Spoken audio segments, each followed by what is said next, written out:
va parler des difficultés, on va parler des espoirs, on va parler des perspectives.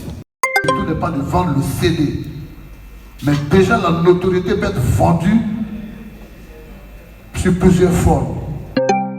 La discussion sur la couverture, d'abord même, la pochette de l'album, c'était quelque chose de très compliqué.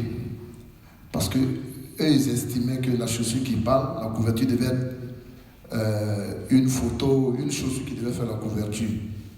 Et c'est comme ça que moi j'ai dit, mais c'est moi qui ai chanté la chaussure qui parle.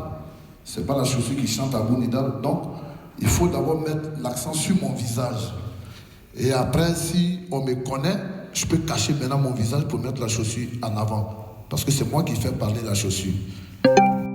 Maintenant, l'album, évidemment, a été protégé au Burida et tout ça, avant même de sortir officiellement. Donc, tout le travail a été fait. Donc, c'est très important d'immatriculer les chansons et de faire, comment dirais-je, déclarer les chansons.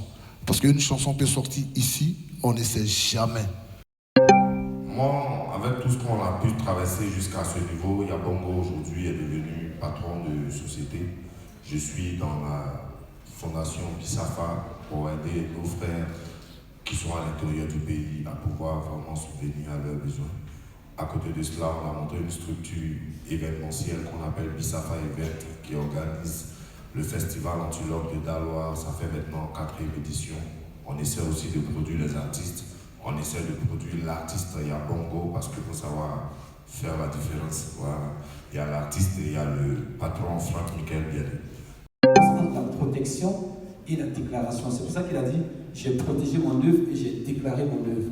La déclaration vient du jour de la sortie officielle et la protection vient le jour de l'inspiration. Comprenez un peu, donc il y a une différence. Donc un artiste doit être d'abord responsable de l'engagement qu'il prend vis-à-vis du public, d'apporter quelque chose de plus par rapport à tout ce qui a été fait déjà avant. C'est qu'un artiste ne doit jamais être seul. Comme il est indéniable que Abou Nidal a profité de cet appui-là. Parce qu'il y a une partie, pour que la création artistique puisse se faire tranquillement, il faut s'appuyer sur quelqu'un. Mes frères du coupé décalé, c'était une...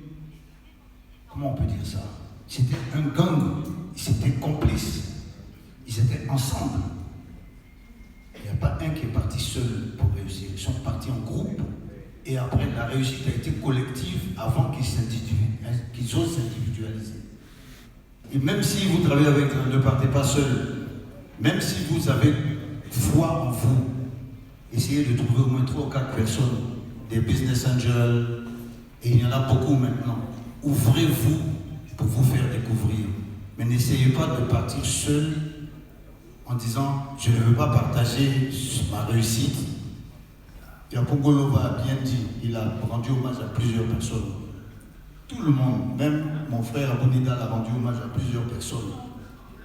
Moi, mon groupe qui m'a fait rentrer dans tout ça, c'était 15 jeunes. C'est comme ça la musique, on ne va pas seul. Même si on ne voit qu'un seul, mais il y a beaucoup de gens derrière. Donc la première démarche, allez vous confronter et puis si possible créer un écosystème avec des gens dont les aspirations sont complémentaires des vôtres. C'est un peu comme ça que moi j'aborderai cette question. Ok, ce président est là depuis très longtemps et je pense que Dieu aujourd'hui est en train de manifester sa voix dans sa vie. Et ça aussi c'est grâce à vous, c'est grâce à sa famille et toute l'équipe qui l'encourage, qui l'accompagne. Et en tout cas, merci encore infiniment, merci sincèrement, merci également et merci à vous respectivement. Et également le conseiller, le sage, le coach, Monsieur Thierry Kofi, toujours serein. Applaudissements pour Thierry Kofi.